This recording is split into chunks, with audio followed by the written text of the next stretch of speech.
YouTube channel. And here back in Start Gaming. Alright. Tuturuan ko kayo kung paano magpasaya ng isang tao. Paano magpasaya ng isang tao? Una. Tips ko sa inyo. Pag may nakita kayo malungkot, isa sa mga kaibigan nyo, isa sa mga classmate nyo, mag-joke kayo. O may problema lang, gano'n, mag-joke kayo, guys. Importante yung joke. Magpasaya kayo. Para manahis yung magpasaya, pasayahin nyo sila. Para yung dibdib nila ay yung dibdib nila ay umayos at parang mag-relax agad bigla. Oo. Pangalawa,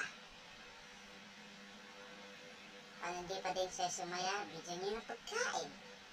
Wala kang pera, gano'n, diba? Bigyan siya ng pagkain. Oo. Bigyan siya ng pagkain. Then, sabihin mo, ay, hi, ito. Para sa'yo, para huwag ka na malungkot, gano'n. Minsan, may tinya, ganito. Ganyan. Tapos, yun, okay na. Pero hindi ba din okay kung bigyan mo ng pagkain, diba? Alright. Ang ito kasi nito, yung pangalawa kasi nito,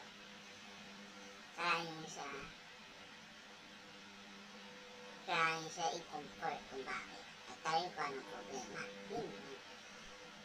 Tapos pasayahin nyo, guys. Pangatlo.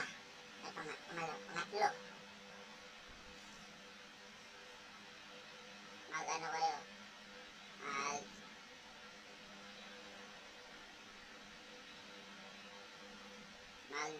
Mag-ano kayo? Sabi ito. Pangatlo, ayayin nyo siya gumala para masaya naman kahit dyan lang sa tabi-tabi, diba? Kasi importante yun paano magpasaya ng tao. Ang magpapasaya ng tao dyan is yung ikaw mismo ang papasaya dyan. Bakit? Ikaw mismo magpapasaya at ikaw din mag-iisip kung anong papasaya sa isang tao na sabit mo o sabi at yakapin. Alright. Pangapat. Alam naman lang ito ibibigay ko sa inyo para maalam nyo. Pangalawa, pangapat. Bigyan nyo ng bulaklak. Bigyan nyo ng kasi pag babae kasi pag babae nga naman kasi mahirap nga. Bigyan nyo ng bulaklak. Pasayin nyo. Kaya yung manipis na bulaklak. Isang roses na ganito. Ganyan. Mali mo, heartbroken, di ba? Lalo pa. Pwede bigyan nyo siya, i-comfort nyo. Kaya nga, maganda guys, i-comfort nyo, lagi kayo sa tabi. At magkwentuhan kayo. Yun. Magkwentuhan kayo kung anong nangyayari, gano'n, etc.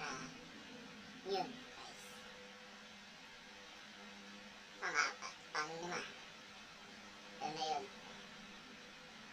Magpapasaya kayo ng isang tao ay umala kayo, kumain, at laro. Yun magpapasaya at magkantuhan. Yun. Pwede nyo yung pass nyo, hindi yung pass nyo. Kasi sabi, pwede nyo yung pass like, hindi yung pass nyo. Pass na ibang gano'n. CCTO, ano yung pass ko na tayo. So, ang sasabihin ko na sa inyo guys, magpasaya talaga yung tao. Kasi doon yung maranasan kung paano magpasaya. Kaya ako yung pinasaya na ako.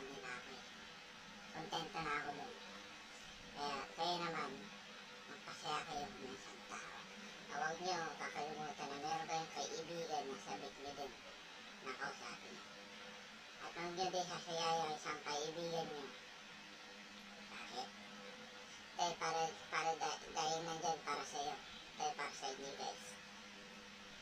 Nandyan para sa inyo na kung naman problema sa inyo, yun yun. Kaya guys, huwag niyo sasayain ang kaibigan, lalo na masaya. Dahil malungkot pa yan, papasahin ka nila. Yan ang magiging tips ko sa inyo guys. Thank you and okay, end ko na itong video guys and thank you for watching and mag-upload ako next video and goodbye. Don't forget to like and subscribe for a new upload